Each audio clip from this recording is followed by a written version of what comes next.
The stillness at the oaks of Mamre. The day lay heavy upon the land like a warm veil. The sun stood high, flooding the plains near the oaks of Mamre with golden light.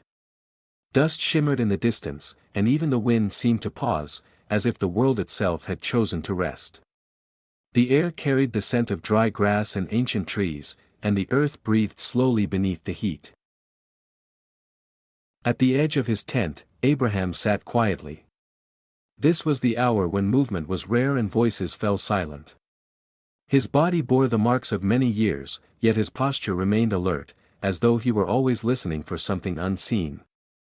He had learned long ago that ordinary moments were often the ones in which God chose to act. Without warning, the stillness changed. Abraham lifted his eyes and saw 3 men standing nearby. They had not approached from any visible road, nor had he heard their footsteps. They were simply there, as if they had stepped out of the brightness of the day itself. A welcome given without hesitation. Abraham reacted instantly. Despite his age, he rose and moved quickly toward the strangers. His heart recognized significance before his mind could name it. He bowed low, lowering himself toward the dust in humility and respect. He sensed that these men were not common travelers. Something in their presence carried weight, clarity, and calm authority. Abraham did not question their purpose or origin. Instead, he focused on offering them rest and care, believing that no visitor should be ignored, especially in the heat of the day. He urged them to pause, to allow water to be brought so their feet could be refreshed, and to rest beneath the shade of the great tree. He promised nourishment, not as a grand display, but as a simple act of kindness meant to restore strength and spirit. The men accepted his invitation, and with that decision, the ordinary ground beneath Abraham's feet became a meeting place between heaven and earth. A feast born from reverence. Abraham hurried back to the tents, calling for Sarah.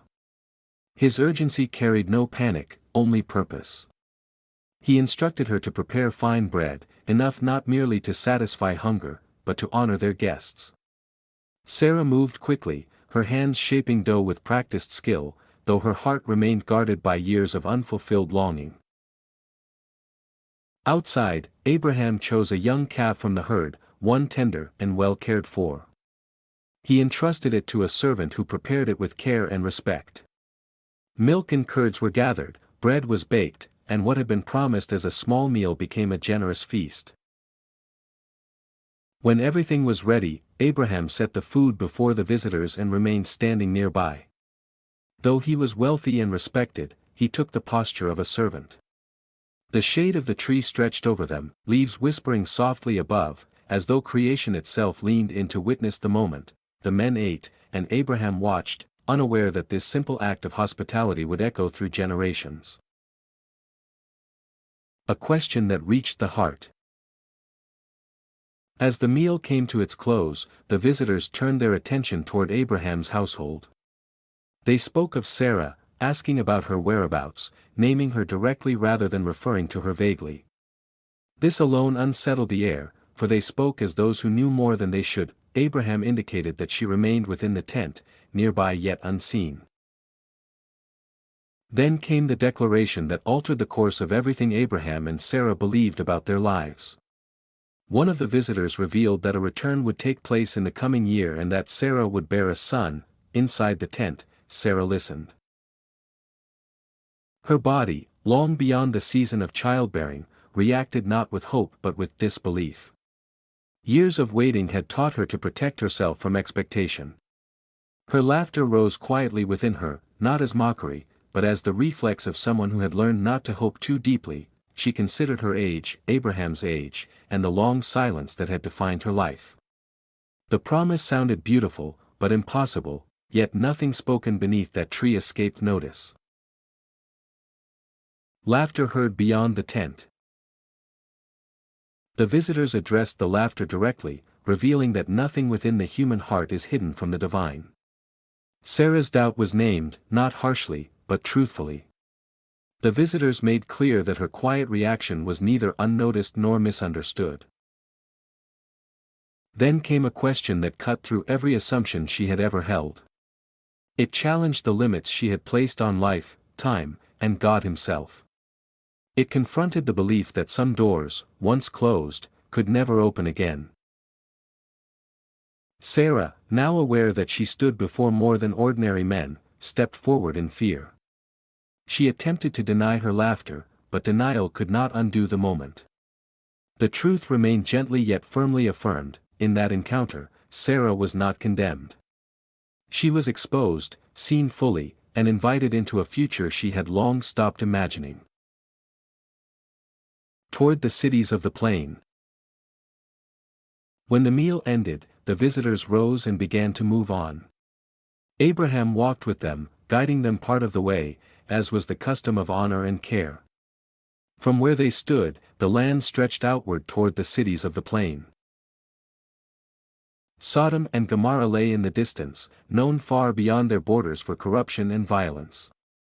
Their reputation had grown heavy, carried by the cries of the oppressed and the weight of injustice. As they walked, the purpose of the journey became clear. The visitors revealed that the suffering associated with those cities had reached a point that demanded attention. An investigation would take place, not based on rumor alone, but on truth revealed through direct encounter. Two of the visitors continued ahead toward the cities. Abraham remained behind with the third. A man standing before God. In that moment, the full reality of the situation settled upon Abraham. He understood that he stood in the presence of the Lord. The weight of responsibility pressed upon him, not as fear alone, but as compassion. Abraham thought of the people within those cities. He thought of the innocent who might live among the guilty. He thought of his nephew Lot. And he dared to step closer. With deep humility, Abraham questioned whether destruction would fall indiscriminately, whether righteousness and wickedness would share the same fate. His concern was not defiance but justice. He appealed to the very character of God, trusting that divine judgment would not contradict divine righteousness. The Lord responded by revealing a willingness to spare the cities if a sufficient number of righteous people could be found within them. The courage of intercession. Encouraged yet cautious, Abraham continued. He acknowledged his own smallness, recognizing himself as dust and ashes, yet he did not retreat.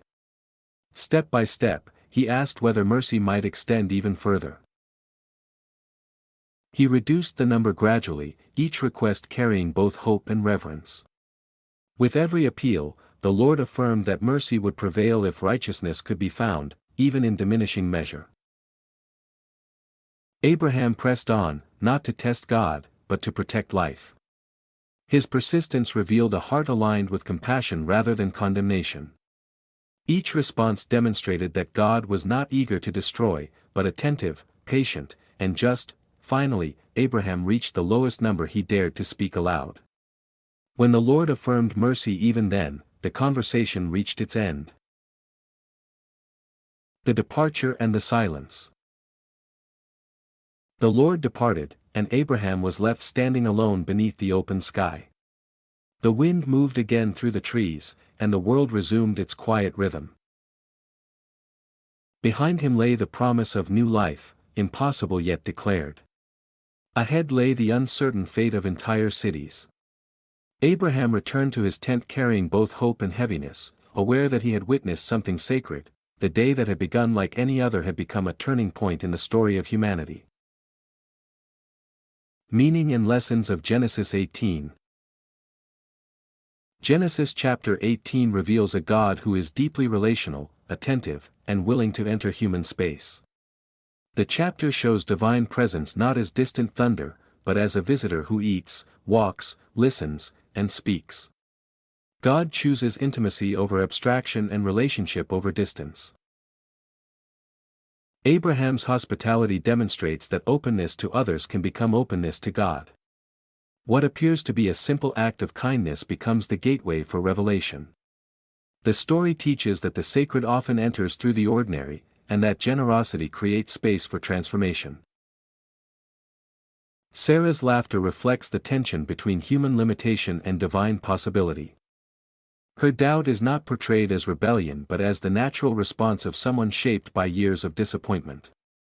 The narrative shows that God does not reject those who struggle to believe. Instead, God meets doubt with truth and invites the doubter into a renewed vision of what is possible.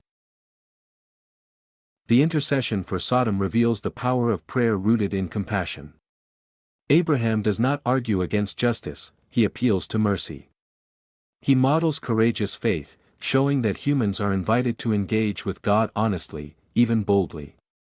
The passage teaches that righteousness matters, that even a small presence of goodness holds great weight, and that God values justice tempered by mercy. Ultimately, Genesis 18 teaches that God listens, God sees, and God responds. Life can emerge where hope seems exhausted, and mercy can stand between judgment and destruction. The chapter invites readers to trust in a God who walks among humanity, hears their questions, and calls them to reflect divine compassion in a broken world.